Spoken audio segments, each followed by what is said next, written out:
এই যে এখন ফোনে ফোনে জুয়া, ফোনের মধ্যে জুয়া, বাইরে জুয়া, আইপিএলে জুয়া, বিপিএলে জুয়া, ক্রিকেটে জুয়া, ফুটবলে জুয়া, সব জায়গায় জুয়া চলছে। ইভেন ফোনের মধ্যেও জুয়া, অনলাইনেও জুয়া, রাইট, অনলাইনেও জুয়া। আর মাদকের কথা বাদ দিলাম, আগে তো না হয় মানুষ কিছু মাদক খেয়েছে, যেই মাদক সম্পর্কে আল্লাহ পাক সার্টিফাই করেছেন যে ওই মাদকের মধ্যে কিছুটা কল্যাণ আছে। আয়াতটা পড়ে দেখেন, সূরা বাকারায় আছে, ইয়াসআলুনাকা আনিল খামরি ওয়াল মাইসির, তারা তোমাকে খামর এবং মাইসির সম্পর্কে জিজ্ঞাসা করে, কুল ফীহিমা ইসমুন কাবীর ওয়া মানাফিউ লিন-নাস, বলো সেখানে যা আছে তার বেশিরভাগই হচ্ছে নোংরামি, পাপ, খারাপ, কিন্তু কিছুটা উপকারিতা আছে। এটা কিন্তু কোরআনে আছে। আর এখনকার মাদকগুলো এত ডেঞ্জারাস যে আপনাকে হিপনোটাইজ করে ফেলতে পারে। এমনও মাদক বের হয়েছে যেটা খাওয়ার প্রয়োজন নাই, শুধু তার দিকে যদি একটু ফু দেয়, উপাদানটা দিয়ে একটু ফু দেয়, সে অলরেডি হিপনোটাইজড হয়ে যাবে। সে নিজেই তার চেইন, সোনা দানা, মানি ব্যাগ বের করে দিয়ে দিবে মানুষকে। এটাও একটা ওয়ান কাইন্ড অফ মাদকের মধ্যে। তো এখন এটা গ্লোবাল সমস্যা। আমি আপনাদেরকে বোঝাতে চাচ্ছি যে কম্প্যারিজনটা খুব বেশি বেশি দরকার, যে আমরা কি আসলে আইএমএ জাহিলিয়াত থেকে বের হতে পেরেছি কিনা। গল্পটা একটু ছোট হলেও মেসেজগুলো অনেক ডিপ। 3 নম্বর হচ্ছে, এটা 3 বললাম না, 4 নম্বর হচ্ছে নারী জাতির অবমাননা। এটা ছিল আইএমএ জাহিলিয়াতের সুন্নত। সুন্নাহ মানে আদর্শ, এই জন্য বললাম সুন্নত। আইএমএ জাহিলিয়াতের সুন্নত, মেয়েদেরকে জীবন্ত কবর দেওয়া হতো। এখনও দেখা যায় গর্ভে মেয়ে বাচ্চা এসেছে, এটা শুনলে অনেকেই বাচ্চাদেরকে পেটেই মেরে ফেলছেন। যদিও বাংলাদেশ মুসলিম কান্ট্রি বলে এর সংখ্যাটা অনেক কম, কিন্তু আমাদের পার্শ্ববর্তী রাষ্ট্রে এর সংখ্যা অনেক বেশি। মেয়েদের বৈবাহিক অধিকার দেওয়া হতো না, সম্পত্তির অধিকার দেওয়া হতো না। তো এখন বা এটা কোথায় হচ্ছে? বিবাহ বহির্ভূত সম্পর্কে এখনকার সমাজ জর্জরিত। জিনা এখন সমাজে প্রকট, ব্যভিচার প্রকট। এখনকার সমাজে মেয়েদের সম্পত্তির অধিকার পর্যন্ত আমরা নিশ্চিত করতে পারি নাই। এমনকি শিক্ষার অধিকারটুকু কিন্তু অনেক ক্ষেত্রে নিশ্চিত হয় নাই। আর তারা যদি শিক্ষা অর্জন করতে ঘরের বাইরে আসে, তাদের নিরাপত্তা কিন্তু নিশ্চিত হয় নাই। হয়েছে কি? ধর্ষণ কি বেড়েছে না কমেছে? আপনারা সবাই সাক্ষী এগুলোর। আদম শুমারির মতো যদি কোনো সতীত্ব শুমারি করতে পারে বাংলাদেশে কেউ, সে দেখবে যে বাংলাদেশে অনার্স পড়ুয়া বহু ছেলে মেয়ে অনার্স শেষ করার আগেই তাদের সতীত্ব নষ্ট করে ফেলছে। এছাড়া টিজিং তো আছেই, অ্যাবিউজিং তো এগুলো তো আছেই। তো নারীর অবমাননার বিষয়গুলো যদি বলতে শুরু করি, এটা আলাদা সেশন লাগবে। এটা আপনারা সবাই বুঝতে পারছেন যে আমরা ওই দুষ্টচক্র থেকে বের হতে পারি নাই। 4 নম্বর এটা হলো। 5 নম্বর হচ্ছে গোত্রীয় হানাহানি। আর কি গোত্রীয় হানাহানি, কনফ্লিক্ট, বিভিন্ন ব্যাটল হতো গোত্রে গোত্রে। এটা আইএমএ জাহিলিয়াতের মধ্যে ছিল। এখন এই গোত্রীয় হানাহানিটা কিন্তু পলিটিক্যাল দ্বন্দ্ব, গ্লোবাল অ্যাসপেক্টসে এই যে যুদ্ধ বিগ্রহগুলো, এইগুলো তো রূপ নিয়েছে, কোনো অংশে কমে নাই, কিন্তু বেড়েছে। নবী সাল্লাল্লাহু আলাইহি ওয়াসাল্লামের পুরো যুগে এই 23 বছর যদি আমরা হিসেব করি, দেখব যত ব্যাটল হয়েছে সব মিলে মোটামুটিভাবে 2 থেকে 3 হাজার মানুষ হয়তো মারা গেছে। আল্লাহু আ'লাম বিস-সাওয়াব, আল্লাহ ভালো জানেন। এখনকার হিস্ট্রিগুলো যদি পড়েন, ভিয়েতনাম যুদ্ধে কতজন মানুষ মারা গেছে, যখন চাইনিজদের মধ্যে কনফ্লিক্টটা হয়েছিল মাও সেতুংয়ের সময়, তখন কতজন মানুষ মারা গেছে। রাশিয়ানদের সোভিয়েতের সময়, ওই বিপ্লবের সময় কতজন মানুষ মারা গেছে। আচ্ছা, ফার্স্ট ওয়ার্ল্ড ওয়ারে আসেন, কতজন মানুষ মারা গেছে। সেকেন্ড ওয়ার্ল্ড ওয়ারে আসেন, কতজন মানুষ মারা গেছে। কতজন না, কত কোটি। কতজন না, সংখ্যাটা কিন্তু কত কোটি। এটা ছিল ইংল্যান্ডের ওয়ার্ল্ড অর্ডার। তো ইউএসএর যে ওয়ার্ল্ড অর্ডার, যখন সে পৃথিবীতে আসছে অ্যাজ এ রুলিং স্টেট, তখন সারা বিশ্বে যত যুদ্ধ বিগ্রহ হয়েছে, এর মধ্যে কত লক্ষ কত কোটি মানুষ মারা গেছে। সবচেয়ে বড় কিলার স্টেট পৃথিবীতে এটা, যেটার সাথে বন্ধুত্ব করার জন্য আমরা উঠে পড়ে লেগেছি এখন। আর কি আমি একটা জিনিস সতর্ক করতে চাই আপনাদেরকে, যে ইয়াজুজদেরকে তাড়িয়ে দিয়ে মাজুজদেরকে মাথার উপরে নিয়ে আসবেন না। ইশারা দিয়েছি, এটা রূপক অর্থে বলেছি। আবার এটা মনে করবেন না যে এরাই মাজুজ, এটা যুলকারনাইনের সেই ইয়াজুজ মাজুজ না, আমি রূপক অর্থে বলেছি। কারণ ইয়াজুজ আর মাজুজের ফাংশন কি? ইন্না ইয়াজুজ ওয়া মাজুজ মুফসিদুনা ফিল আরদ। হে যুলকারনাইন, আমাদের জন্য একটা দেয়াল নির্মাণ করে দাও, কারণ ইয়াজুজ আর মাজুজ আমাদের জমিনে ফাসাদ সৃষ্টি করছে। ইউফসিদুনা ফিল আরদ, ইউফসিদুন তারা ফাসাদ সৃষ্টি করছে, ফাসাদ, ফিতনা, ফাসাদ। তো এগুলো কি ফাসাদ না? তার মানে সারা ওয়ার্ল্ডে যারা ফিতনা এবং ফাসাদ ছড়িয়ে বেড়ায় তারা কোনো না কোনোভাবে ইয়াজুজ আর মাজুজের ফিতরত বা খাসলত লালন করে। ফিতরত, খাসলত সরাসরি না হলেও ওই আদর্শ লালন করে। তো সতর্ক করতে চাই যে ইয়াজুজের পরিবর্তে কোনো মাজুজকে আমরা যেন মাথার উপরে না নিয়ে আসি। তো যে প্রসঙ্গে এদিকে চলে আসলাম, যে দেখুন এই গোত্রীয় হানাহানির বিষয়গুলো কিন্তু এখনও কমে যায় নাই, বরং সারা ওয়ার্ল্ডে এগুলো বেড়েছে। এবং তথাকথিত যে সভ্যতা বলে আমরা দাবি করি পশ্চিমাদেরকে, তাদের হাতে বিগত 100 বছরে 1914 সালে অটোম্যানরা ডিফিট হওয়ার পরে, বা 1919-এ একবারে ফুললি ডিফিট হওয়ার পরে, বা 1924 সালে ওই যে মোস্তফা কামাল আতাতুর্কের যে গভর্নমেন্ট, ওর পর থেকে আপনি লাস্ট 100 বছরটা হিসেব করে দেখেন তাদের হাতে পৃথিবীতে কতজন মানুষ মারা গেছে। 100 বছর হিস্ট্রি, জাস্ট 100 বছর। তারা আমাদেরকে সভ্যতার ডেফিনেশন শেখাচ্ছে, সভ্যতার ধারক ও বাহক হয়ে তারা বসে আছে। এগুলো ভাবার বিষয় আমাদের, কারণ আল্লাহ রাব্বুল আলামিন আমাদেরকে অন্ধ থাকতে বলেন নাই। সূরা আরাফের মধ্যে বলেছেন যে ইন্টারনাল ব্লাইন্ডনেস মানে আধ্যাত্মিক অন্ধত্ব, এটা জাহান্নামে যাওয়ার অন্যতম একটা কারণ। আবার বলছি, কথাটা রিপিট করছি, ইন্টারনাল ব্লাইন্ডনেস মানে আধ্যাত্মিক যে অন্ধত্ব, এইটা জাহান্নামে যাওয়ার অন্যতম একটা কারণ। আমাদেরকে আধ্যাত্মিকভাবে অন্ধ থাকলে চলবে না। আল্লাহ পাক সূরা আরাফের মধ্যে বলেছেন যে ওয়ালাকাদ যারানা লিজাহান্নামা কাসীরাম মিনাল জিন্নি ওয়াল ইনস। এটা খুব ভালো করে শুনেন স্টুডেন্ট যারা আছেন। আল্লাহ পাক বলেছেন যে আমি প্রচুর জিন আর প্রচুর মানুষকে দিয়ে এই জাহান্নাম পূর্ণ করব। নাউযুবিল্লাহ। কি অপরাধে? এক, লাহুম কুলুবুন লা ইয়াফকাহুনা বিহা, কলব দিয়েছিলাম উপলব্ধি করে নাই, এটা একটা কারণ। ওয়ালাহুম আযানুন লা ইয়াসমাউনা বিহা, কান দিয়েছিলাম শোনে নাই। এই কান না, এই কান, এই কানে সবাই শোনে, কান দিয়েছিলাম শোনে নাই। ওয়ালাহুম আ'য়ুনুন লা ইউবসিরুনা বিহা, চোখ দিয়েছিলাম দেখে নাই। এই চোখ দিয়ে সবাই দেখে, এই চোখ, সবাই এই চোখ দিয়ে দেখতে পারে না। এটা হলো আধ্যাত্মিক অন্ধত্ব, যেটা জাহান্নামে যাওয়ার একটা কারণ। আল্লাহ পাক আমাদেরকে বোঝার তৌফিক দান করেন। আল্লাহ পাক পরে বলেছেন উলাইকা কাল আনআম, এরা হচ্ছে মানুষ না, এরা হচ্ছে জানোয়ারের মতো। আনআম মানে গবাদি পশু, ক্যাটলস। বাল হুম আদাল, বরং তারা এর চাইতেও নিকৃষ্ট। উলাইকা হুমুল গাফিলুন, তারা হচ্ছে গাফেল সম্প্রদায়। আল্লাহ পাক আমাদের আধ্যাত্মিক অন্ধত্ব দূর করার তৌফিক দান করেন। এখন একটু এই জায়গায় একটু কনক্লুশনে আসি। এই যে 5টা প্রবলেমের কথা আমি বললাম, এই 5টা প্রবলেম এখনকার ওয়ার্ল্ডে আছে না নাই? শর্ট স্কেলে আছে না লার্জ স্কেলে আছে? গল্পটা হচ্ছে এই যে এই 5টা জাহেলিয়াতপূর্ণ সমাজ ব্যবস্থাকে আল্লাহ রাব্বুল আলামিন একজন ব্যক্তির হাত দিয়ে এবং একটা কিতাবের মাধ্যমে পরিবর্তন করে দিয়েছেন। আলহামদুলিল্লাহ। ভলিউমটি একটু বাড়ান। আবার বলছি, এই যে 5টা জাহিলিয়াতে পূর্ণ সমাজ ব্যবস্থা, যেটাকে আমরা আইয়ামে জাহিলিয়াত বলছি, এই আইয়ামে জাহিলিয়াতকে আল্লাহ রাব্বুল আলামিন একজন ইলাহ, এক আল্লাহ, একজন নবীর হাতে একটা কিতাবের মধ্য দিয়ে পরিবর্তন করে দিয়েছেন মাত্র 23 বছরে। সুবহানাল্লাহ। আবার বলছি, একজন আল্লাহ, একজন নবী, একটা কিতাবের মাধ্যমে আল্লাহ রাব্বুল আলামিন উইদিন 23 ইয়ার্স ওই আইয়ামে জাহিলিয়াতকে শুধু পরিবর্তনই করেন নাই, বরং ওইটা চেঞ্জ করে একটা নতুন আলোকিত সমাজ বিনির্মাণ করেছেন। বিনির্মাণ বলবো না, আমি বলবো প্রতিষ্ঠিত করে দিয়েছে, যেটার ফল এখন পর্যন্ত আমরা ভোগ করছি 1450 বছর পরে এসে। আমরা এই কথাগুলো জানলাম কিভাবে? ওই 1450 বছর আগেকার মেহনতের ফসল। আমরা পড়াশোনা করে দেখছি যে আসলাফদের এত বড় বড় কিতাব আছে যেগুলো এখন পর্যন্ত অনুবাদই হয় নাই। আমরা যা পেয়েছি আমাদের সামনে, এটা হবে মূল লেখার হয়তো 3 ভাগের 1 ভাগ, 2 ভাগ অনুবাদই হয়নি এখন পর্যন্ত, অনুবাদ করাই হয়নি, সেই যোগ্যতা সম্পন্ন তালেবে ইলম বের হয়নি। খুব গভীর বিষয়গুলো। আল্লাহ পাক আমাদেরকে বোঝার তৌফিক দান করে। এখন তাহলে কনক্লুশন হচ্ছে, এরকম সমাজ ব্যবস্থা পরিবর্তন করা সম্ভব। সেই আল্লাহ রাব্বুল আলামিনের দাসত্ব লাগবে, সেই একজন নবীর আনুগত্য লাগবে, এবং সেই একটা কিতাবের হক আদায় করতে হবে, এবং সেই নবী মুহাম্মদ সাল্লাল্লাহু আলাইহি ওয়াসাল্লামের সুন্নতকে অনুসরণ করতে হবে, ঠিক সাহাবায়ে কেরাম রাদিয়াল্লাহু আনহুম আজমাইন যেভাবে করেছেন সেইভাবে। এই তো সম্ভব কি সম্ভব না, এটা প্রথম প্রশ্ন।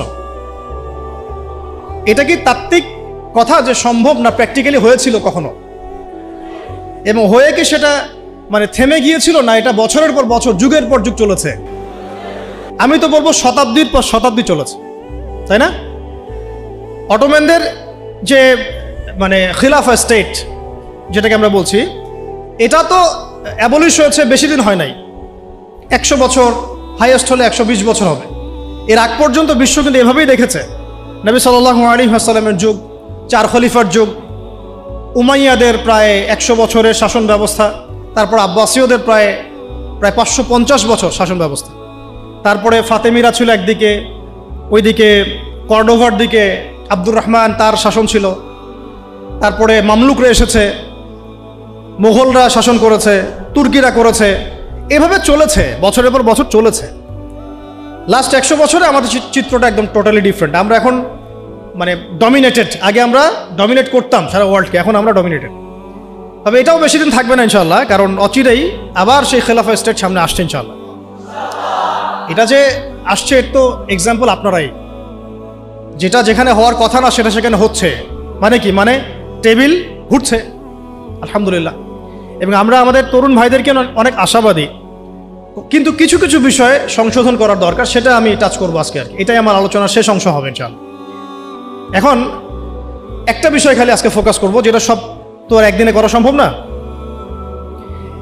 আপনাদের কি মনে হয় এই সমাজটা পরিবর্তন হয়েছে কি শুধুমাত্র মিষ্টি মিষ্টি কথায়, না কোনো ত্যাগ এবং স্যাক্রিফাইস ছিল? শুধু কি সৎ কাজে আদেশ করেই হয়েছে, না অসৎ কাজে নিষেধ করতে হয়েছে? আমরা কি শুধু দাওয়াতের কাজই করেছি, না ক্ষেত্র বিশেষে আমাদেরকে লড়তেও হয়েছে? প্রয়োজনে আমাদেরকে মার খেতে হয়েছে, সবর করতে হয়েছে, আবিসিনিয়াতে চলে যেতে হয়েছে, প্রয়োজনে বদরে যেতে হয়েছে, উহুদে আসতে হয়েছে, খন্দকে আসতে হয়েছে, কখনো পররাষ্ট্রনীতি অ্যাপ্লাই করতে হয়েছে, কখনো সন্ধি করতে হয়েছে, কখনো শান্তি চুক্তি করতে হয়েছে। এক একটা ক্ষেত্রে এক এক রকম ইনিশিয়েটিভ আমাদেরকে নিতে হয়েছে।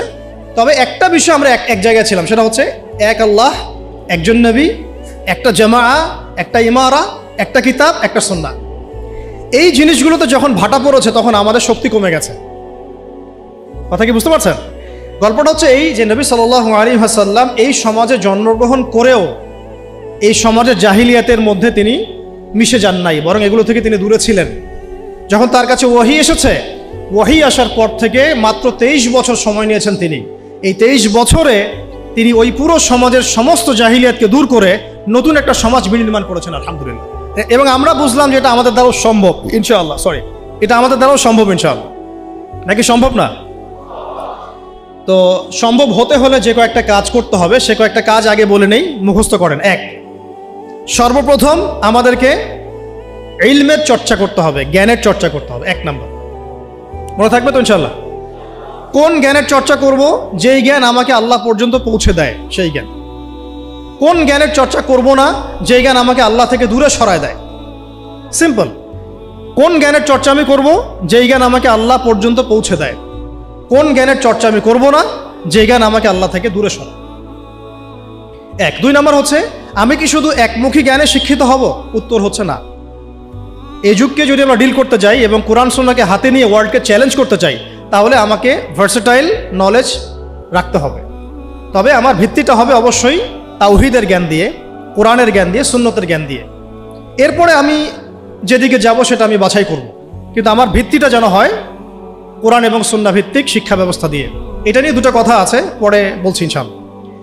3 নম্বর যে কাজটা করতে হবে সেটা হচ্ছে যা শিখবো তার উপরে আমল করতে হবে। যা শিখবো তার উপরে আমল করতে হবে। আমলবিহীন জ্ঞান দিয়ে কোনো কাজ নাই। ইলম শিখলাম কিন্তু আমল নাই, এটা দিয়ে সমাজ পরিবর্তন হবে না, ব্যক্তিও পরিবর্তন হবে না। 4 নম্বর, একা একা ইলম চর্চা করব না, বরেণ্য ওলামায়ে কেরামদের সোহবতে জ্ঞান শিখবো ইনশাআল্লাহ। একটা প্রতিষ্ঠানে আমরা পড়াশোনা করছি, এখানে আপনারা পড়ছেন, আপনি কি একা একা পড়ছেন? একটা সিস্টেম আছে, টিচার আছেন, সিলেবাস আছে। আপনি কি বাসায় বসে অনলাইনেই মাস্টার্স করে ফেলছেন? না, প্রতিষ্ঠানে আসছেন, টিচারের সামনে বসছেন, ক্লাস করছেন, অ্যাসাইনমেন্ট জমা দিচ্ছেন, কোচিং করছেন, প্রয়োজনে মেসে থাকছেন, প্রয়োজনে বাড়িঘর বিক্রি করে দিয়ে ফর্ম ফিল আপ করছেন। আপনার তো স্যাক্রিফাইস আছে, তাই না? আপনারও তো অনেক অবদান আছে। এমনি এমনি তো আপনি মানে সার্টিফাইড হচ্ছেন না, ডিগ্রি অর্জন করছেন না, তাকে জীবন ব্যবস্থা রূপে তারা নেয় নাই। আমার কথা কি বুঝতে অসুবিধা হচ্ছে? আচ্ছা, আর এর বাইরে যারা আছে তৃতীয় শ্রেণীর মানুষ, তারা দিনের পরিপূর্ণ ব্যাখ্যা গ্রহণ করতে সক্ষম হয়েছে, আলহামদুলিল্লাহ। তারাই এই পৃথিবীতে গোরাবা, এবং ইনশাআল্লাহ ফাতুবা লিল গোরাবা। তারা হচ্ছে এই পৃথিবীতে গোরাবা, এই কারণে তাদেরকে মানুষ খুব একটা মূল্যায়ন করছে না। এই তৃতীয় শ্রেণীর মানুষ হচ্ছে গুটি কয়েক কিছু মানুষ এই পৃথিবীতে, বাংলাদেশেও এবং সারা ওয়ার্ল্ডে। তারা ধর্মীয় জীবনেও এক আল্লাহর তাওহীদ ছাড়া কিছুই বোঝে না, এবং বৈষয়িক জীবনে অর্থাৎ আপনার সংস্কৃতি, আপনার অর্থনীতি, রাজনীতি, পারিবারিক নীতি, শিক্ষানীতি, এই নীতিগুলোকে ইসলাম অর্থাৎ কোরআন এবং সুন্নাহ ব্যতীত অন্য কোনো দর্শনের তারা ধার ধারে না। তো দিন শব্দকে কেন্দ্র করে এইভাবে মানুষ তিন ভাগে ভাগ হয়ে গেছে। এখন আপনারা কোন দলে থাকতে চান? থাকতে হলে এখন অনেক অপবাদ সহ্য করতে হবে, অনেক ট্যাগ আপনার গায়ে লাগতে পারে, এবং অনেকে আপনার দিকে বাঁকা চোখে তাকাবে, কিন্তু বিশ্বাস করেন এটাই হচ্ছে নাজাতের একমাত্র পথ। কেন? আল্লাহ পাক এই সূরার, এই আল ইমরান সূরারই 85 নম্বর আয়াতে গিয়ে বলেছেন যে ওয়া মান ইয়াবতাগি গায়রাল ইসলামি দীনান ফালান ইউকবাল মিন। যারা মাদ্রাসার দেয়ালে হেঁটেছে, মানে দরজায় হেঁটেছে বা দরজার সামনে দাঁড়িয়েছে কখনো, তারাও এই আয়াতের অর্থ ভালো করে জানে। ওয়া মান ইয়াবতাগি গায়রাল ইসলামি দীনান, কেউ যদি ইসলাম ছাড়া অন্য কোনো জীবন ব্যবস্থা তালাশ করে, হোক সেটা ধর্মীয় জীবনেই বা বৈষয়িক জীবনে, হোক সেটা অর্থনীতিতে বা রাজনীতিতে, যে কোনো জায়গাতে, সংস্কৃতিতে বা শিক্ষানীতিতে, ফালাই ইউকবাল মিন, কোশ্চিন কালেও তার কাছ থেকে কোনো আমল কবুল করা হবে না। এটা আল্লাহ পাকের একদম স্ট্রেট ফরওয়ার্ড স্টেটমেন্ট। তাদের কাছ থেকে কোনো আমল কবুল করা হবে না, যতই লা ইলাহা ইল্লাল্লাহ পড়েন না কেন। আপনি দিন শেষে আব্দুল্লাহ বিন উবাইয়ের অনুসারী হয়ে থাকবেন। আমরা কিন্তু আমাদের নবীজিকে সাল্লাল্লাহু আলাইহি ওয়াসাল্লাম নাম আসলে দরুদ পড়বো ইনশাআল্লাহ। আর তাকে কিন্তু আমরা কখনো হয়তো দেখি নাই, অনেকে স্বপ্নেও দেখি নাই, তাই না? আব্দুল্লাহ বিন উবাই তাকে দেখেছিল, তার পিছনে নামাজও পড়েছে, মুখে কালিমার সাক্ষ্যও দিয়েছে। আমাদের নবীজি তার নিজের জামা দিয়ে তাকে দাফন করেছে, কিন্তু সে কোথায় যাবে? জান্নাতে না জাহান্নামে? কেন যাবে? কারণ কি? কারণ সে মুখে মুখে ইসলাম স্বীকার করলেও মন থেকে স্বীকার করে নাই। কিছু কিছু ইসলামের বিধিবিধান সে পালন করতো ঠিকই, কিন্তু ইসলামকে একটা কোড অফ লাইফ হিসেবে সে কখনো গ্রহণ করে না। তাহলে আমাদের সকল ডেমোক্রেটিকদের কি অবস্থা হবে? সকল সেকুলারদের আপনাদের কি অবস্থা হবে? ভাইদেরকে বলছি, হয়তো তারা এই মেসেজটা জানে না। আমাদের কাজ তো দাওয়া দেয়া, আমাদের কাজ সবসময় এগ্রেসিভ হওয়া না, আমাদের কাজ কি? দাওয়া দেয়া। ফাযাক্কির ইন্নামা আনতা মুযাক্কির লাস্তা আলাইহিম বিমুসাইতির। অন্য সূরাতে আল্লাহ পাক বলেছেন না, ফাযাক্কির ইন নাফাআতি যিকরা সায়াযাক্কারু মান ইয়াখশা। যে আল্লাহকে ভয় করে সে শীঘ্রই দেখবেন যে ফিরে আসছে ইনশাআল্লাহ, উপদেশ গ্রহণ করছে। তো তৃতীয় শ্রেণীর মানুষ আমরা যারা, আমাদেরকে খুব ভালো করে খেয়াল রাখতে হবে যে জীবনের কোনো অংশে যেন আমরা ইসলাম ছাড়া অন্য কোনো দর্শনের পরোয়া না করি। এখানে আল্লাহ পাক স্ট্রেট ফরওয়ার্ড বলে দিয়েছেন ফালাই ইউকবাল মিন, তার কাছ থেকে কোশ্চিন কালেও কবুল করা হবে না। লাই ইউকবাল, তার মানে আপনি যদি নামাজ রোজা হজ যাকাতও করেন, কিন্তু অর্থনৈতিক জীবনে আপনি সুদকে প্রাধান্য দেন, আপনার আমল কবুল হচ্ছে না। মানে অর্থনৈতিক জীবনে আপনি সুদখোর, এদিকে নামাজি, এই আমল কবুল হচ্ছে না। হবে কি? বরং আপনি মায়ের সাথে জেনাকারী হচ্ছেন, নাউযুবিল্লাহ। বরং আপনি আল্লাহ এবং রাসূলের সাথে যুদ্ধ ঘোষণাকারী হচ্ছেন। আপনারা তো সবাই হাদিসগুলো পড়েছেন, এখানে বড় বড় ওলামা ইকরামরা আছেন। 36 বার জেনা করলে যে পাপ হয়, 1 দিরহাম সুদ খেলে সে পাপ হয়। আর দিরহাম কি, এটা বুঝাতে গেলে অর্থনীতিতে আলোচনা যেতে হবে। আমরা তো অনেক আগে থেকে বলেছিলাম দিনার, দিরহাম এগুলো ইসলামিক কারেন্সি ছিল। এর জায়গায় এখন সব ইলেকট্রনিক মানিজ এবং পেপার মানিজ, এবং আস্তে আস্তে কি আসতেছে, বিটকয়েন্স, ক্রিপ্টোকারেন্সি, এগুলোর মধ্যে প্রচুর সুদ আছে। এগুলো হচ্ছে সূক্ষ্মভাবে আমাদেরকে সুদখোর বানানো হচ্ছে। আমাদেরকে সুদখোর বানালে পশ্চিমাদের লাভ কি? আপনার দোয়া কবুল হবে না। তাই সংগ্রাম একমুখী না, আমাদের সংগ্রামটা কিন্তু বহুমুখী। শুধুমাত্র দাওয়া না, শুধুমাত্র সংস্কৃতিই না, শুধুমাত্র রাজনৈতিক ভিশনই না, আমাদের সংগ্রাম কিন্তু অর্থনৈতিকও। রিজিক হালাল না হলে কিন্তু আমাদের আমল কবুল হচ্ছে না। তো আমরা যদি জীবনের যে কোনো ক্ষেত্রে আল্লাহ এবং তার রাসূলের বিধান বাদ দিয়ে অন্য কোনো দর্শন ফলো করি, তাহলে আমাদের আমল কবুল হচ্ছে না। আল্লাহ পাক অন্য আয়াতে কিন্তু এভাবে বলেছেন, আফা হুকমুল জাহিলিয়াতি ইয়াবগুন, তারা কি জাহেলি যুগের হুকুম তালাশ করতেছে? ওয়ালাহু আসলামা মান ফিস সামাওয়াতি ওয়া মান ফিল আরদ তাওআন আও কারহা ওয়া ইলাইহি ইরজিউন। অথচ আল্লাহ পাকের সামনে আত্মসমর্পণ করেছে আসমানের সব সৃষ্টি, জমিনের সব সৃষ্টি, ইচ্ছায় হোক অনিচ্ছায় হোক। শুধু মানুষ করতে চাচ্ছে না, আর জিন করতে চাচ্ছে না। অথচ এই দুই জাতিকে আল্লাহ পাক পাঠিয়েছিলেন ইবাদত করার জন্য, পুরো জীবন ব্যবস্থা ইসলাম দিয়ে সাজানোর জন্য। আপনারা তো সূরা যারিয়াত পড়েছেন, তাই না? ওয়া মা খালাকুল জিন্না ওয়াল ইনসা ইল্লা লিয়াবুদুন লিয়াবলুয়াকুম আইয়ুকুম আহসানু আমালা। আল্লাহ পাক আলী ইমরানে বলেছেন না যে কুল্লু নাফসিন যায়িকাতুল মাউত, তারপরে কি হবে? ফামান যুহজিহা আনিন নার ওয়া উদখিলাল জান্নাহ ফাকাদ ফাজ। আমরা যদি জীবনের প্রত্যেকটা পার্টকে ইসলাম দিয়ে ঢেলে সাজাতে ব্যর্থ হই, জান্নাতে যেতে পারবো না। এটা আমাদের একটা মৌলিক মেসেজ আজকে বইমেলা থেকে, যে পরিপূর্ণ জীবনে ইসলাম প্রতিষ্ঠা করুন ইনশাআল্লাহ। শুধু জীবনের একটা আংশিক বিষয় ইসলাম নিয়ে পড়ে থাকলে চলবে না, জীবনের প্রত্যেকটা জায়গায় ইসলাম দিয়ে ঢেলে সাজাতে হবে। উদখুলু ফিস সিলমি, বলেন একসাথে, উদখুলু ফিস সিলমি, পরিপূর্ণরূপে দ্বীনে প্রবেশ করেন। দ্বীনের ব্যাখ্যা আগে বুঝতে হবে। এটা হলো দ্বীন, মা দীনুক। এটা যদি আমরা আকীদা ঠিক না থাকে, তাহলে ওই কবরের সওয়াল জবাবে সে আটকে যাবে, সে বলতে পারবে না। কেউ যদি আল্লাহ পাকের সাথে শিরক করে, সে কিন্তু মান রব্বুক উত্তর দিতে পারবে না। একইভাবে কেউ যদি নবী সাল্লাল্লাহু আলাইহি ওয়াসাল্লামের সুন্নাহ বাদ দিয়ে অন্য কোনো সুন্নাহ তালাশ করে ওইভাবে জীবনযাপন করে, সে কিন্তু মান নবীও উত্তর দিতে পারবে না। তো আমাদেরকে এই কনসেপ্টটা ক্লিয়ার রাখতে হবে যে দ্বীন একটা পরিপূর্ণ জীবন বিধান। এখন আসেন যে এর বেসটা কি হবে, এর ভিত্তিটা কি হবে। এর জন্য আপনাকে চলে যেতে হবে ওই বিদায় হজের ভাষণ। বিদায় হজের ভাষণ তো মোটামুটি আপনারা জানেন, আমি আশা করছি। আপনারা তো একটা ইলমি পরিবেশে থাকেন, এই জন্য আমি টাচ করে যাচ্ছি, সবগুলো বলার সময় পাচ্ছি না। এখানে একটা হাদিস আছে, বিদায় হজে অনেকগুলো ভাষণ ছিল, তার মধ্যে একটা ভাষণে নবী সাল্লাল্লাহু আলাইহি ওয়াসাল্লাম বলেছেন, বলুন সাল্লাল্লাহু আলাইহি ওয়াসাল্লাম, যে তারাকতু ফিকুম আমরাইন, আমি তোমাদের মাঝখানে ছেড়ে যাচ্ছি মাত্র দুটো বস্তু। লান তাদিল্লু মা তামাসসাকতুম বিহিমা, তোমরা কোশ্চিন কালেও পথভ্রষ্ট হবে না যতদিন পর্যন্ত এই দুটাকে আঁকড়ে ধরে থাকে। এই দুটা কি? কিতাব আল্লাহ, আল্লাহর কিতাব, আর কি বলেন, নবীর সুন্নাহ।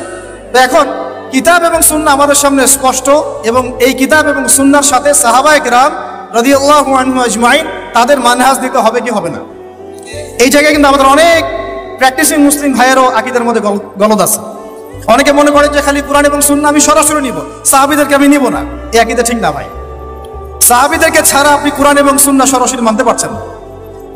কারণ অন্য হাদিসে নবী সাল্লাল্লাহু আলাইহি ওয়াসাল্লাম বলেছেন, আলাইকুম বিসুন্নতি, তোমাদের উপর আমার সুন্নাতটা কি ওয়াজিব, এটা পালন তোমাদের করতেই হবে, ম্যান্ডেটরি। ওয়া সুন্নতি খুলাফায়ে রাশিদিন মাহদিন মিন বাদি, এবং আমার পরে খুলাফায়ে রাশিদার সুন্নাত তোমাদেরকে মানতে হবে। তাহলে এটা হলো আমাদের পিলার, যে আমরা ইসলাম মানব পরিপূর্ণ জীবনে কোরআন এবং সুন্নাহকে সামনে রেখে, এবং সাহাবায়ে কেরাম রাদিয়াল্লাহু আনহুম আজমাইন তাদের ফাহাম অনুযায়ী, তাদের বুঝ অনুযায়ী। ক্লিয়ার কথা? এবার আসেন, এই ইসলামটার দাওয়াত আমরা দিব, এটাতে আপনারা সবাই এগ্রিড। এখন কথা হচ্ছে এটা আমরা প্রতিষ্ঠা করব কিভাবে। এই তো মূল কথাটা কি, এই দিনটাকে আমরা আমাদের জায়গায় বাংলার জমিনে প্রতিষ্ঠা করব কিভাবে। জরুরি না যে বাংলার জমিনে ইসলামী খেলাফত কায়েম হবে, অন্য কোনো জায়গা হতে পারবে, এটাও কিন্তু জরুরি না। আল্লাহ পাক চাইলে এই খেলাফত সিরিয়ায় কায়েম করতে পারে, ফিলিস্তিনে কায়েম করতে পারে, আল্লাহ পাক চাইলে আরো অন্য কিছুও করতে পারেন। আপনারা সিরাতের আলোকে জানেন, যখন নবী সাল্লাল্লাহু আলাইহি ওয়াসাল্লাম তায়েফে গিয়েছেন এবং তাকে মারা হয়েছে, তিনি ফিরে এসেছেন মক্কায়, তখন কি সাহাবীরা চিন্তা করতে পেরেছিলেন যে কয়দিন পরে আমরা মদিনায় যাব, সেখানে ইসলামিক স্টেট কায়েম হবে? বলেন আমাকে। যখন মক্কায় সাহাবীরা নির্যাতিত হচ্ছেন, যখন নবীজি বলছেন আবিসিনিয়ায় চলে যাও, সেখানে একজন রাজা আছে, তাই না, লা ইউজলামু ইনদাহু আহাদ, তার কাছে কেউ জুলুমের শিকার হয় না, তখন কি সাহাবীরা কেউ কল্পনা করেছিলেন মদিনায় ইসলামী রাষ্ট্র কায়েম হবে? তাই আমরা যেন এই ফিকিরটা শুধু এভাবে চিন্তা না করি যে এতটুকুই জমিন আমাদের, না, পুরো বিশ্বটাই আমাদের। সুবহানাল্লাহ, পুরো বিশ্বটাই আমাদের। আর আমরা আখিরুজ্জামানের হাদিসগুলো থেকে এটা স্পষ্ট জানতে পারি যে ইনশাআল্লাহ তাআলা বাইতুল মুকাদ্দাস হবে আমাদের খেলাফার প্রাণ কেন্দ্র ইনশাআল্লাহ, এবং আমাদের কন্টিনেন্টে খোরাসান। এটার অনেক ব্যাখ্যা, এটা পরে আপনারা আস্তে আস্তে আসবেন, এবং এটা নিয়ে আপনারা আলোচনা শুনেছেন, আমি এটা আশা করি। মূল কথাটা বলে আমি শেষের দিকে, ফিনিশিং এর দিকে যাব, যে আমরা আসলে এটাকে এখন কায়েম করব কিভাবে। এই প্রশ্নটাকে গুরুত্বপূর্ণ না গুরুত্বপূর্ণ? অনেকে অনেকভাবে ব্যাখ্যা করছেন। কেউ বলছেন যে এটা কায়েম করতে হবে অমুক পদ্ধতিতে, কেউ বলছেন তমুক পদ্ধতিতে, কেউ বলছেন যে শুধু দাওয়াতের মাধ্যমে, কেউ বলছেন শুধু জিহাদ, কেউ বলছেন সরাসরি শুধু কিতাল, কেউ বলছেন ডেমোক্রেসি, কেউ বলছেন ভোটাভুটি, কেউ বলছেন বুলেট, কেউ বলছেন ব্যালট। তাহলে আসলে যাবোটা কোথায় এবং সুন্নাহ ভিত্তিক পদ্ধতিটা কি? এটার উত্তর দেওয়ার আগে আমি একটা প্রশ্ন করি আপনাদেরকে। আমাকে আপনারা বলেন যে দিন কায়েম করাটা কি ইবাদত, না এটা একটা দুনিয়াবি কাজ? বলেন। আচ্ছা, এখন আমাকে বলেন যে ইবাদত কবুল হওয়ার শর্ত কয়টা? বলেন বলেন। দুইটা বা তিনটা? ঠিক আছে তো ভাই, বলেন, সাহস করেন। দুইটা বা তিনটা, তাই না? প্রথমটা হচ্ছে আল্লাহ পাকের সন্তুষ্টির জন্য হতে হবে, তাহলে আমরা দিন কায়েম করতে গেলে কার সন্তুষ্টি থাকবে আমাদের মাথায়? শুধু এক আল্লাহকে রাজি খুশি করার জন্য দিন কায়েমের চেষ্টা করা, শুধু এক আল্লাহর সন্তুষ্টির জন্য, অন্য কাউকে দেখানোর জন্য না, অন্য কাউকে শোনানোর জন্য না, বা গনিমত পাওয়ার জন্য না, শুধু আমার ক্ষমতা দখল করার জন্য না, শুধু এক আল্লাহকে রাজি খুশি করার জন্য আমার দিন কায়েমের মুভমেন্ট থাকবে। এই জায়গায় কিন্তু অনেকের ইখলাস নষ্ট হয়ে যায়, আন্দোলন ব্যর্থ হয়ে যায়। আমাকে বলেন যে এখন এতদিন যা হলো, এখন যা হচ্ছে, ভবিষ্যতে যা হবে, এখানে পুরো সিস্টেমটার মধ্যে ইখলাস কি এটা ছিল যে আল্লাহর জমিনে আল্লাহর তাওহীদ কায়েম করা? এখন আপনারা বুঝতে পারতেছেন, প্রথম দিন আমরা স্ট্যাটাস দিয়েছিলাম যে পশ্চিমার কোনো সেবাদাসকে আমরা গ্রহণ করব না। এখন আস্তে আস্তে সব বুঝতে পারবেন, কেবল তো শুরু, দেখেন সামনে কি হয়। শোনেন, এই উসুলটা মাথায় রাখেন, যখন একটা কম জুলুম করতে থাকে, যখন একটা কম জুলুমের উপর জুলুম করতে থাকে, আল্লাহ পাক তার উপরে আরো বড় জালেম চাপায় দেন। এরপরে যখন এই কমটা মাজলুম হয়ে যায়, আল্লাহকে ডাকতে থাকে, আল্লাহর কাছে আত্মসমর্পণ করে, তখন আল্লাহ পাক তার জন্য ওই ফিরাউন থেকে নিষ্কৃতির জন্য মুসা আলাইহিস সালামের মতো মানুষকে পাঠান। এরপর তারা মুক্তির পথে যায়। আবার যখন এই কম ওই ফিরাউনের কবল থেকে নাজাত পেয়ে বনু ইসরাইলের উদ্ধত আচরণ শুরু করে, তখন আরো বড় জালেমকে আল্লাহ চাপায় দেন। আমরা যেন এই ভুল করতে না যাই, আমরা যেন এই ভুলটা না করি। আল্লাহ পাক যদি আমাদেরকে ফিরাউনের কবল থেকে নাজাত দিয়ে থাকেন, আমরা যেন উদ্ধত বনু ইসরাইল না হয়ে যাই, এটা আমার খুব হৃদয়ের ভিতর থেকে একটা আকুতি আর কি। তো মূল কথা আসি যে আল্লাহ পাকের সন্তুষ্টি হবে আমার উদ্দেশ্য, ইখলাস ঠিক রাখতে হবে প্রত্যেকটা কাজের। আপনারা বই মেলায় কেন এসেছেন? আল্লাহকে রাজি খুশি করার জন্য। আমি কেন কথা বলছি? আল্লাহকে রাজি খুশি করার জন্য। আমরা ওস্তাদকে শ্রদ্ধা সম্মান কেন করি? আল্লাহকে রাজি খুশি করার জন্য। নাকি ওস্তাদ আপনাকে প্রশংসা করবেন সেজন্য, নাকি এখানে আপনি কোনো স্বার্থ পাবেন সেজন্য? শুধু এক আল্লাহকে রাজি খুশি করার জন্য যখন আমরা সবাই কাজ করব, দেখবেন অটোমেটিক্যালি তাওহীদ প্রতিষ্ঠা হয়ে গেছে ইনশাআল্লাহ। আপনারা যখন সিরাত পড়বেন দেখবেন খায়বার যুদ্ধের পরে মদিনা ফেরার পথে আরো দুই একটা যুদ্ধ হয়েছে। ওই দুই একটা যুদ্ধের মধ্যে কিছু ইহুদি ওত পেতে আক্রমণের চেষ্টা করেছিল। সেখানে নবী সাল্লাল্লাহু আলাইহি ওয়াসাল্লামের একজন খাদেম ছিল। সেই খাদেম তীরবিদ্ধ হয়। সাহাবীরা বলতে লাগলো যে মাশাআল্লাহ, এ তো পুরো জান্নাতে চলে যাবে। নবী সাল্লাল্লাহু আলাইহি ওয়াসাল্লামের খাদেম ছিল, তীরবিদ্ধ হয়ে শহীদ হল। নবীজি বলছেন না, সাল্লাল্লাহু আলাইহি ওয়াসাল্লাম বলছেন না, বরং আমি দেখছি তাকে জাহান্নামের আগুনে জ্বলতে। বলেন আউযুবিল্লাহ। সাহাবীরা অবাক হয়ে জিজ্ঞাসা করলেন, কি কারণ ইয়া রাসূলুল্লাহ? তিনি বললেন, খায়বারের গনিমতের মাল থেকে একটা চাদর সে না বলে নিয়েছিল, এই কারণে। খায়বারের গনিমতের মাল থেকে একটা চাদর সে না বলে নিয়েছিল, জাস্ট এই কারণে। তখন সবাই কিছু কিছু করে জিনিস আনা শুরু করলো, জমা দেওয়া শুরু করলো। একটা মেসওয়াক, একটা ডাল পর্যন্ত মানুষ জমা দিয়ে দিল। নবীজি বলেন, এগুলো ছিল জাহান্নামের অংশ যা তোমরা জমা দিলে। তাহলে আমাদের পুরো মুভমেন্টের উদ্দেশ্য কি হবে বলেন? আজকের আলোচনা সব ভুলে গেলে একটু ভুলে যায় না। আমাদের পুরো উদ্দেশ্যটা কি হবে? শুধু এক আল্লাহকে রাজি খুশি করার জন্য। এই উদ্দেশ্য থাকলে তখন আপনি আমির মানতেও সমস্যা হবে না, জামায়াতে আসতেও সমস্যা হবে না, ইমারতেও সমস্যা হবে না, আপনার বায়াত দিতেও সমস্যা হবে। এখানে যদি স্বার্থ থাকে তখন আপনি কিন্তু এখানে এড়াই যাবেন না। আমি কেন তাকে মানবো? আমি কি কম বড় আলেম? হ্যাঁ, আমি কেন জামায়ায় যাব? আমার কি আলাদা জামায়া করার সুযোগ নাই? আমি কি সিরাত কম বুঝি? আমি কি দিন কায়েম কম বুঝি? আমি কেন ঐক্যের জন্য নরম হব? আমি কি বেহকের উপর আছি? এই যে বিষয়গুলো তখনই আসে যখন ইখলাস ঠিক থাকে না। ইখলাস ঠিক না থাকলে কোনো কাজের বারাকা আসবে না। আল্লাহ পাক আমাদেরকে বোঝার তৌফিক দান করেন। ঠিক সেম, যদি আপনি দ্বীনের জ্ঞান অর্জন করতে চান তাহলে ওলামায়ে কেরামদের কাছে আপনাকে আসতে হবে। আরবিতে একটা প্রবাদ আছে খুব সুন্দর, যে জ্ঞানের কাছে আসতে হয়, জ্ঞান কারো কাছে যায় না। জ্ঞানের কাছে আসতে হয়, জ্ঞান কারো কাছে যায় না। জ্ঞানের একটা গায়রত আছে, জ্ঞান সহজে কাউকে ধরা দেয় না। যদি আপনি আপনার সমস্ত কিছু জ্ঞান অর্জনের জন্য ব্যয় করেন, তাহলে জ্ঞান আপনাকে তার সামান্য কিছু দিবে, সব দিবে না, সামান্য কিছু দিবে। ইলমের গায়রতটা এরকম। তো এটা করা, তাহলে ওলামায়ে কেরামদের সাথে সোহবতে থাকা, পরামর্শ ভিত্তিক চলা, একা একা না চলা। একা একা চললে দেখা যাবে নেক্সট রোতে ধোকা খাবেন আপনি। কেউ যদি একা একা ডক্টর হয়, চেম্বার খুলে বসে, আপনি কি রুগী দেখাবেন? অনেস্টলি বলেন। ওই যে এক ভাই, ধরেন আমাদের এক ভাই, নাম এক্স আব্দুল্লাহ, তো সে বলছে আমি কোনো ইউনিভার্সিটিতে পড়ি নাই, কিন্তু আমি ডক্টর হয়েছি। তা আমি শুধু ডক্টরই হই না, আমি হার্টের স্পেশালিস্ট, নিউরো মেডিসিন স্পেশালিস্ট। আমি অত বড় সাবজেক্ট বাদ দেন, নর্মালি এমবিবিএস। আমরা কি তাকে আসলে বিশ্বাস করব? তার কাছে কি আমরা যাব চিকিৎসা করাতে? আপনি কি অন্য কাউকে সাজেস্ট করবেন তুমি যাও? আমি যাচ্ছি না, তুমি যাও, আপনি কি এটা বলবেন? তাহলে ইলমের ক্ষেত্রে আমরা এমন কেন হলাম? দিনই ইলম অর্জন করতে হলে আমাকে সেই একটা ক্রাইটেরিয়া মেনটেন করে আমাকে আসতে হবে। সিলেবাস লাগবে, ওলামায়ে কেরাম লাগবে, প্রতিষ্ঠান লাগবে, এবং তাদের সহবতা থেকে দিন শিখতে হবে, সময় লাগবে। এটা কি আমরা 5 বছরও শিখে ফেলেছি? আপনি এখানে সময় দিচ্ছেন 15 বছর, 20 বছর।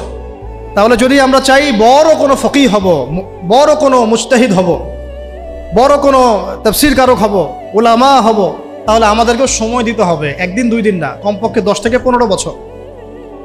এটা দেওয়ার পরেও যে আমরা বড় আলেম হয়ে যাব, মুহাদ্দিস হয়ে যাব, নিশ্চিত না। কারণ এই অঙ্গরে জ্ঞান শেখার কোনো শেষ নাই। তার উপর আবার ওই জ্ঞানের উপর আমল লাগবে, এবং সেই যেটা আমি শিখেছি ওইটা সত্যি সত্যি সমাজে বাস্তবায়ন করছি কিনা এটাও একটা ফ্যাক্টর কি। তো অত গভীরে নিচ্ছি না আপনাদেরকে। মূল কথাটা হচ্ছে ওলামায়ে কেরামের সহবতে থাকা। এটা হলো 4 নাম্বার। 5 হচ্ছে হালাল খাওয়া, হারামের দিকে না যাওয়া, হালাল রিজিকের দিকে ছোটা, হারামের দিকে না যাওয়া। 6 নাম্বার আখলাক, চরিত্রটাকে পবিত্র রাখার চেষ্টা করা না, বরং আসলে রাখতেই হবে। বোধ দিনী বোন, দিনী ভাই সবাইকে বলছে আর কি, আখলাক বা চরিত্রটাকে পবিত্র রাখতেই হবে। এর জন্য যা করার তাই করতে হবে। 7 নাম্বার হচ্ছে যে আমাদের আত্মশুদ্ধি অর্জন করতে হবে, তাজকিয়া অর্জন করতে হবে। তাজকিয়া মানে হচ্ছে হৃদয়টাকে পবিত্র রাখা। এখানে দুনিয়াবি লোভ, লালসা, হিংসা, বিদ্বেষ, গীবত, তহমত এগুলো বাদ দিয়ে একটা ফ্রেশ মন লালন করবেন। এই মনটা নিয়ে আপনি আল্লাহর পথে ছুটবেন ইনশাআল্লাহ। 8 নাম্বার সবাই মিলে সৎ কাজে আদেশ করতে হবে এবং অসৎ কাজে নিষেধও করতে হবে। মানে সবাইকেই অ্যাটলিস্ট পার্ট টাইম দায়ী হতে হবে। কয়েকজন মানুষের উপরে দায়িত্ব ছেড়ে দেওয়া যাবে না। কথা কি বোঝাতে পারছি? কয়েকজন মানুষের উপরে দায়িত্ব ছেড়ে দিয়ে আপনি নিশ্চিন্তে বসে থাকবেন না। উম্মাহ আপনার কাছে কিছু চায়, এটা দায়িত্ব শুধু আমার একার না, আপনাদের সবারই। তাই সৎ কাজে আদেশ, অসৎ কাজে নিষেধ সবাইকেই করতে হবে, দিনী ভাই বোন সবাইকেই। এখানে সুরত হচ্ছে যার যতটুকু যোগ্যতা ওই আলোকে করব। যে বিষয়টা আমি বুঝি না, যে যোগ্যতা আমার নাই, সেটা দাওয়াত তখন হবে কি, আমি ওইটা দাওয়াত দিলে মানুষ বিভ্রান্ত হবে। ঠিক আমার দাওয়াতে যদি মানুষ আল্লাহর পথে আসে, আমি যেমন নেকি পাবো, ওই রকম আমার দাওয়াতে যদি মানুষ ভুল পথে চলে যায়, আমি কিন্তু গুনাহগারও হব। খেয়াল রাখতে হবে, ঠিক আছে? আর 9 নাম্বার হচ্ছে প্রতিভাগুলোকে মূল্যায়ন করা এবং প্রতিভাগুলোকে সততার সাথে বের করা। আপনার মধ্যে কি প্রতিভা আছে? নিশ্চয়ই না কোনো না কোনো প্রতিভা তো আছে। ওই প্রতিভাটুকু অনেস্টলি বের করে আল্লাহর রিজামন্দি, আল্লাহ পাকের সন্তুষ্টির জন্য ওই প্রতিভাটাকে আপনি দিনের পথে কাজে লাগান। আর 10 নম্বর হচ্ছে মুসলিমদের মধ্যে ঐক্য বজায় রাখেন, বিভক্ত হবেন না। ঐক্য বজায় রেখে চলার চেষ্টা করি ইনশাআল্লাহ তাআলা। এই কাজগুলো যদি একটু ইহসানের সাথে দিল লাগিয়ে এবং দীর্ঘ সময় ধরে করা যায়, আমরা খুব আশাবাদী যে এই তরুণ প্রজন্মকে দিয়ে ইনশাআল্লাহ আগামীতে দিনের বড় কোনো খেদমত হবে ইনশাআল্লাহ। তাদের ডেডিকেশন আছে, সাহস আছে এবং অনেক ক্ষেত্রে আবেগও আছে, কিন্তু আমরা চাই না এগুলো মিসইউজ হোক। আমরা চাই এগুলো শুধু আবেগের বসে না, বরং বিবেক দিয়ে ভেবে চিন্তা করে একটা কনস্ট্রাকটিভ জীবনের উসুল মেনটেন করে আপনি সামনের দিকে আগান। আল্লাহ পাক তৌফিক দান করেন। এর বাইরে আরও অনেক কথা আছে, টাইম মেনটেন করা, ভালো প্যারেন্টিং, ভালো পরিবার গঠন করা, সন্তান প্রতিপালন, আরও অনেক ব্যাপার আছে। আমি মেজর কয়েকটা বললাম আর কি। এবং ধারাবাহিকতা বজায় রাখা, আজকে অনেক বেশি করলাম কালকে নাই এমন না হওয়া, অল্প করে হলেও প্রতিদিন কিছু কিছু করে করা। তো এই কাজগুলো যদি আমরা করতে পারি, দিন কায়েম হবে ইনশাআল্লাহ। আশাবাদী আপনারা? এখন বাস্তবতা দেখে আমি আস্তে আস্তে শেষের দিকে যাচ্ছি। অনেক লম্বা করবো না, আপনাদের বিরক্তি ধরাবো না। বাস্তবতাটা হচ্ছে এই যে নবী সাল্লাল্লাহু আলাইহি ওয়াসাল্লাম যে ওহীটা প্রাপ্ত হলেন, সূরা আলাকের প্রথম 5টা আয়াত, কয়টা আয়াত? এটাকে ধরে কয়েকটা কথা বলছি আপনাদের। এই যে 23 বছরের কথা আমি বললাম, যে 23 বছরে সমাজটা পরিবর্তন হয়ে গেছে। এমন সমাজ যে সমাজে এই জাহিলিয়াতগুলো ছিল, কিসের ভিত্তিতে হয়েছে? জাদু দিয়ে, মানুষকে পিটিয়ে, রিমান্ডে নিয়ে টর্চার করে, মানুষকে উঠিয়ে আয়না ঘরে নিয়ে পরিবর্তন করা হয়েছে। কোনটা বলেন? মানুষকে দাওয়াত দেওয়া হয়েছে, আল্লাহর দিকে নিয়ে আসা হয়েছে, বুঝানো হয়েছে, মানুষ বুঝে নাই, মানুষ গালিগালাজ করেছে, মেরেছে, সবর করা হয়েছে, প্রয়োজনে দেশ থেকে চলে যাওয়া হয়েছে, তাই না? হিজরত করা হয়েছে। পরে যখন তারা বেশি এগ্রেসিভ হয়ে গেল, তখন আমাদেরকে বদরে আসতে হলো। বদরে তো আমরা প্রথমে যাই নাই, তাই না? রাষ্ট্র যখন কায়েম করেছি তারপরে গিয়েছে, রাষ্ট্র কায়েম করার আগে তো আমরা বদরে যাই নাই। এখন আমরা এই পুরো যে কাজগুলো হয়েছে এর গোড়াটা যদি আপনি সার্চ করেন দেখবেন সেটা হচ্ছে ওই প্রথম ওহির ভিত্তিতে, ইকরা বিসমি রব্বিকাল্লাযী খালাক। প্রথম ওহিটা কি ছিল? ইকরা বিসমি রব্বিকাল্লাযী খালাক। আজকে একটু সময় নিয়ে আমি আয়াতগুলো আপনাদেরকে বোঝাচ্ছি। অনেক জায়গায় সময় পাই না, পরিবেশ পাই না। আমার কাছে মনে হচ্ছে এখন বলার মতো পরিবেশ আছে, তাই বলছে। ধৈর্য আছে আপনাদের? আচ্ছা, একটু শুনেন, আয়াতগুলো শুনেন। অনেকে এইটুক বলে আর কি, ইকরা বিসমি রব্বিকাল্লাযী খালাক, এবং আমি দেখেছি অনেক সেকুলার প্রতিষ্ঠান, ইভেন ইংলিশ মিডিয়াম স্কুল কলেজের বাইরেও আয়াতটা লেখা আছে। আসলে এর দ্বারা কি বোঝানো হয়েছে? নবী সাল্লাল্লাহু আলাইহি ওয়াসাল্লাম পেরেশান, এই সমাজটাকে কিভাবে পরিবর্তন করব। তিনি সমাজের এই জাহিলিয়াতগুলো থেকে নিজেকে দূরে সরিয়ে রাখেন, ওই হেরা গুহায় গিয়ে বসে থাকেন। আপনারা যারা নামাজ পড়েন 5 ওয়াক্ত, আপনার কানের পাশে যদি মিউজিক প্লে করা হয় ধুমধারাক্কা, আপনার কি ভালো লাগে? ভালো লাগে কি আপনার? নিশ্চয়ই ভালো লাগে না।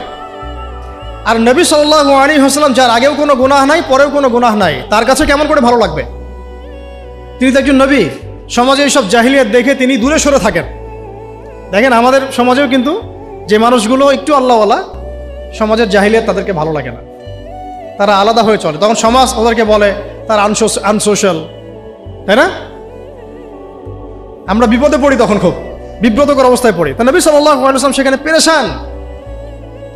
আল্লাহ পাক তখন পেরেশানি দূর করছেন এইভাবে, ওহী নাজিল করে, যে আপনি যে সমাজটাকে পরিবর্তন করতে চাচ্ছেন এটা এমনি এমনি হবে না, এটার জন্য জ্ঞানের চর্চা দরকার, জ্ঞানের বিপ্লব দরকার। সুবহানাল্লাহ।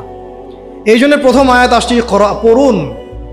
প্রথম আয়াত তো বলা হয় নাই যে শিরক করবেন না, মাদক দ্রব্য কেউ সেবন করবেন না, পর্দা করো, ইভেন নামাজ পড়ো, আল্লাহকে সিজদা করো, হ্যাঁ, সুদ খেও না, এরকম কি প্রথম আয়াত ছিল? প্রথমে বলা হচ্ছে পড়াশোনা করতে। ইকরা বিসমি রব্বিকাল্লাযী খালাক। ইকরা মানে পড়ুন, ইকরা মানে বিসমি মানে নামে, নাম দ্বারা, রব্বিক, রব্বিক মানে আপনার রবের, রব্বিকা আপনার রবের, আল্লাযী যিনি, খালাকা সৃষ্টি করেছেন। অর্থ দাঁড়াচ্ছে ইকরা বিসমি রব্বিকাল্লাযী খালাক, পড়ুন আপনার সেই রবের নামে যিনি আপনাকে সৃষ্টি করেছেন। শুরুতে বলেছিলাম, আপনাদের মনে আছে কিনা, যে জ্ঞান আপনাকে আল্লাহর দিকে নিয়ে যাবে সেটাই জ্ঞান। এইটা হচ্ছে দ্য ডেফিনেশন অফ নলেজ। বুঝাতে পারছি কি ভাই? জ্ঞানের সংজ্ঞা কি? যে জ্ঞান আপনাকে আল্লাহর দিকে নিয়ে যাবে সেটাই হচ্ছে মূলত জ্ঞান। ইকরা বিসমি রব্বিকাল্লাযী খালাক। এখনকার এই আয়াতটা নিয়ে আগে দুটো কথা বলে নেই। আচ্ছা দাঁড়ান, আগে অনুবাদটা করে নেই। দ্বিতীয় আয়াতে আল্লাহ পাক বলছেন খালাকাল ইনসানা মিন আলাক, খালাকাল ইনসানা মিন আলাক, যিনি মানুষকে সৃষ্টি করেছেন জমাট বাঁধা রক্তপিণ্ড থেকে। পুরা আমাদের যে মেডিকেল সায়েন্স আছে, এই আয়াত থেকে তাদের শেখার যে কত কি আছে আল্লাহ ভালো জানেন।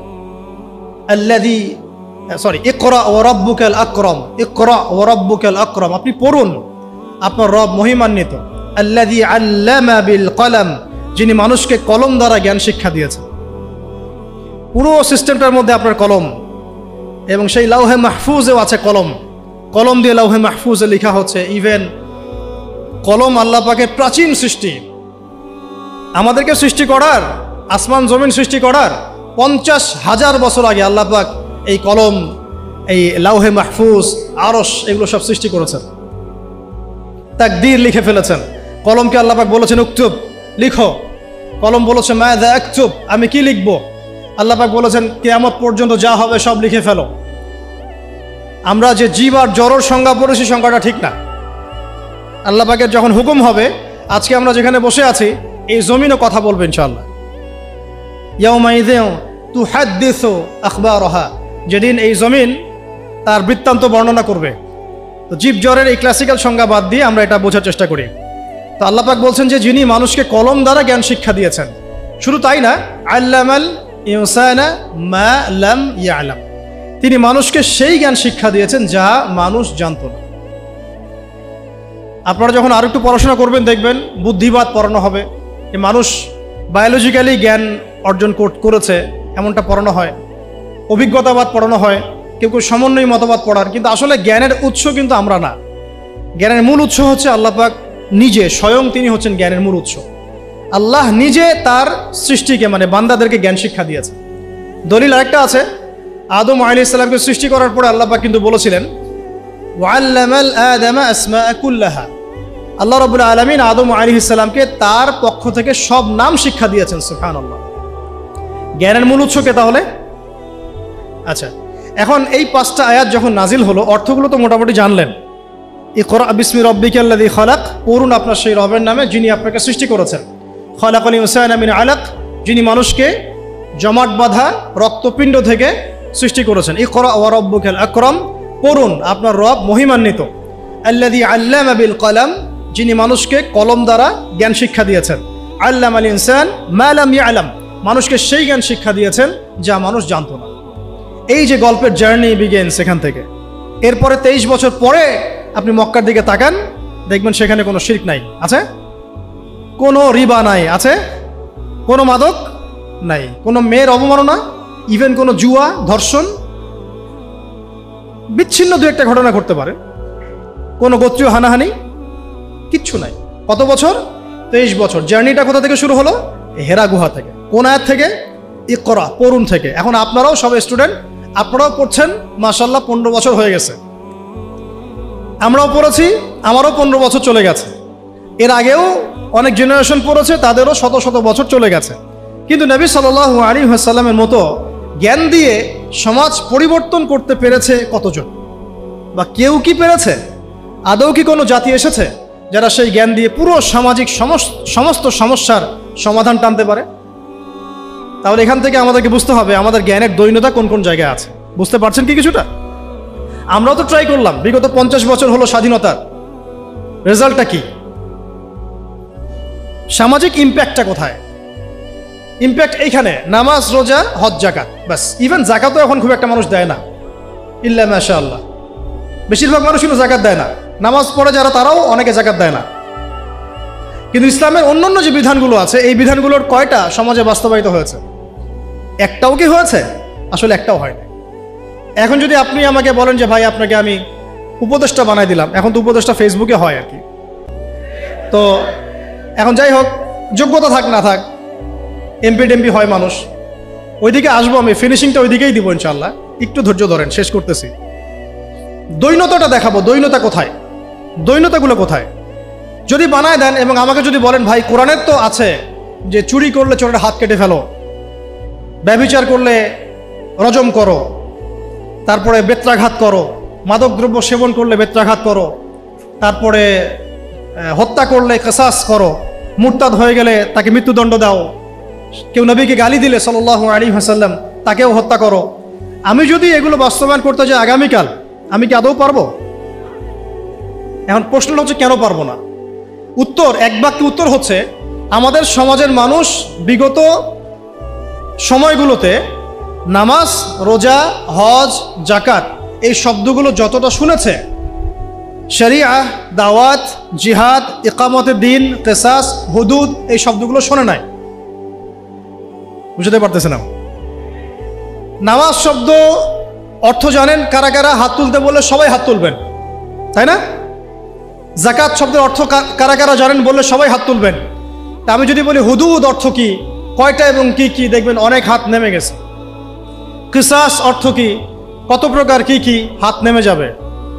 শরিয়া আইন কত প্রকার, কি কি, কোন কোন আইনগুলোকে শরিয়া আইন বলে আমরা অনেকেই জানবো না।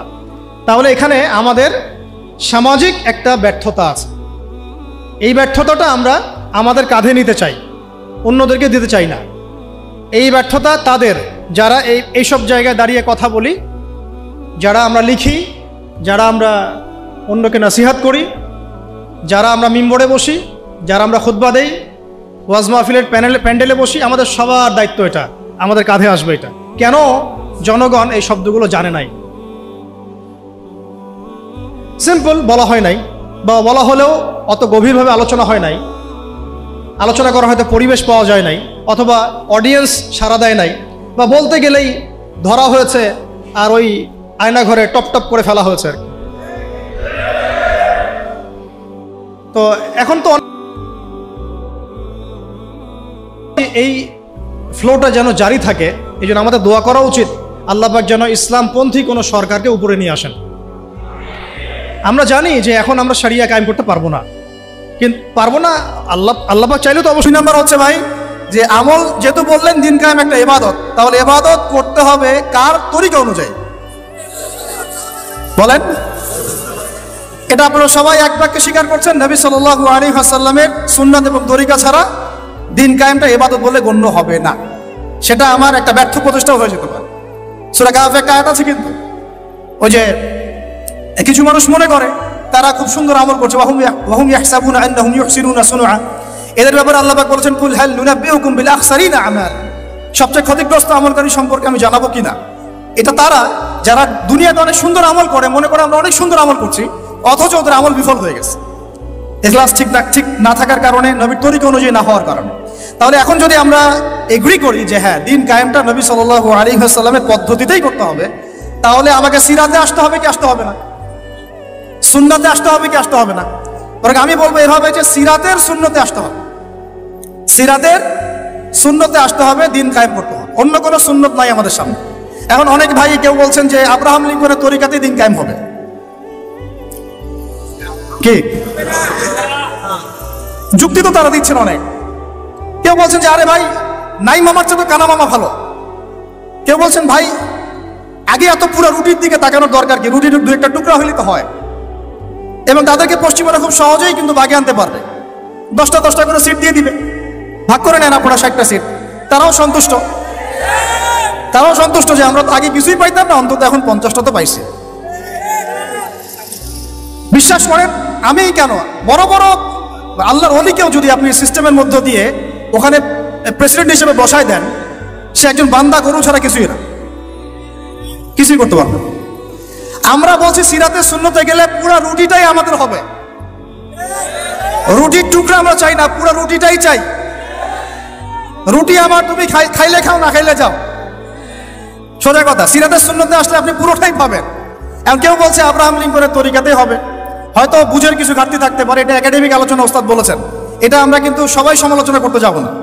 অনলাইনের এই জগৎটাকে আপনারা নোংরা করে ফেলবেন না, সবাই সব বিষয়ে কথা বলবে না, সবাই সব বিষয়ে কথা বলবেন না। যে বিষয়ে যে ব্যক্তি কথা বলার যোগ্য তিনি কথা বলবেন, যাদের সাথে কথা বললে কাজ হবে তাদের সাথে কথা বলবেন, ঠিক আছে? আমভাবে আমরা সবাইকে দাওয়া দিই এবং চুপ থাকার অভ্যাস করেন। সবসময় কথা বলতে হবে না, মাঝে মাঝে চুপ থাকার অভ্যাস করেন। আমাদের একজন বরেণ্য ওস্তাদ তিনি বলেন যে মুতাকাল্লিম হওয়ার যে খায়েশ, এটা একটা হৃদয়ের কলবের একটা রোগ। একটা মুতাকাল্লিম হওয়ার যে খায়েশ মানুষের মধ্যে থাকে যে আমাকে সব বিষয়ে কথা বলতে হবে, এটা অন্তরের একটা রোগের নাম। তো এটা যদি একটা ইবাদত হয় তাহলে সিরাতের সুন্নতে আসতে হবে, আমরা এগ্রি তো, ঠিক আছে? এখন দ্বিতীয় কথা হচ্ছে 3 নম্বর শর্তটা আরো ডেঞ্জারাস, সেটা হচ্ছে রিজিক হালাল হতে হবে। রিজিক, এই জায়গায় সবাই একটু ফিকির করেন, দেখেন একটু আপনারা আপনাদের রিজিকগুলোকে দেখেন যে কতজনের রিজিক 100% হালাল আছে।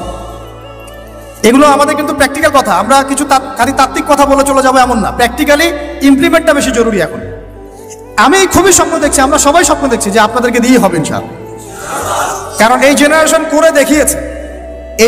করে দেখিয়েছে এবং তারা আমাদেরকে দেখিয়েছে কোন ভাষায় কথা বললে কাজ হয়।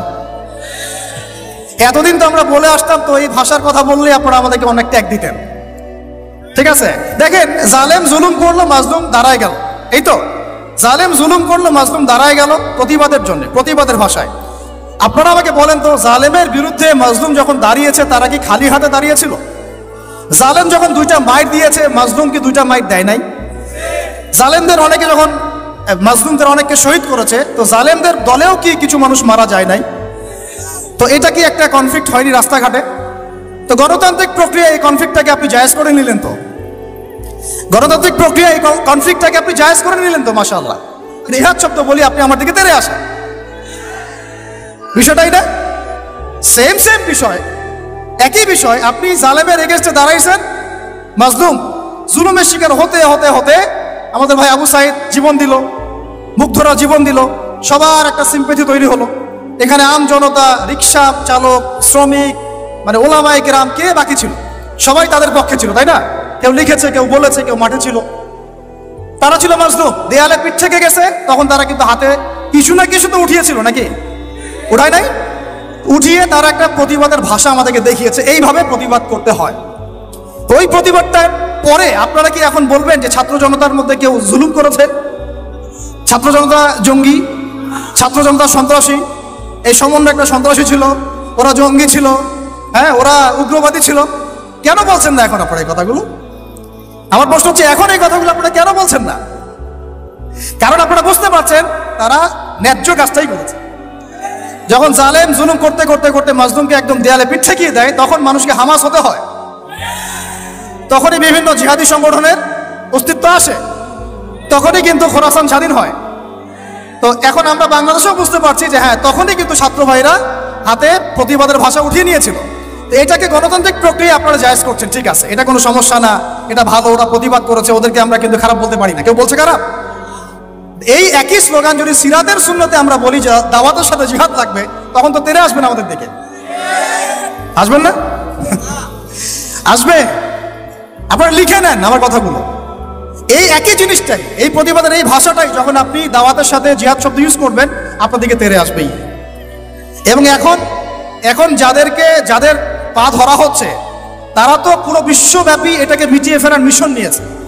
আপনারা কি মনে করছেন যে তারা আমাদের প্রতিবেশীর চাইতে আমাদের বন্ধু হয়ে যাবে? কখনো কশ্চিৎ গেলেও না।